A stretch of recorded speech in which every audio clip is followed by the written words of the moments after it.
আলাইহিস সালাম তিনি তার স্ত্রী নিয়ে যাচ্ছিলেন, ঠান্ডার মৌসুম ছিল,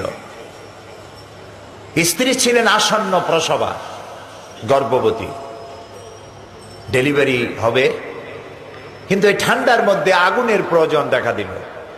এখন তিনি আগুন পাবেন কোথায়? হঠাৎ তিনি দেখতে পেলেন দূরে আগুন দেখা যায়।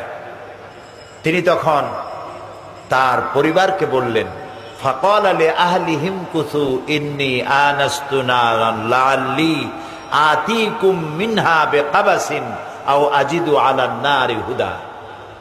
তার পরিবারকে তিনি বললেন, তুমি এখানে তোমরা অপেক্ষা করো, ওই যে আগুন দেখা যায় আমি ওর কাছে যাই, ওখান থেকে হয় আগুন নিয়ে আসব, আর যদি আগুন সেটা না হয় তাহলে ওখান থেকে আমি কোনো পথের সন্ধানও হয়তো পেয়ে যেতে পারি। যখন তিনি তার কাছাকাছি হলেন, যেটাকে তিনি আগুন মনে করেছিলেন, আল্লাহ তাআলা সূরা তাহার মধ্যে বলেছেন, ফালাম্মা তাহা নুদিয়া ইয়া মূসা ইন্নী আনা রাব্বুক ফাখলানা আলাই ইন্নাকা বিল ওয়াদিল মুকাদ্দাসি তুয়া।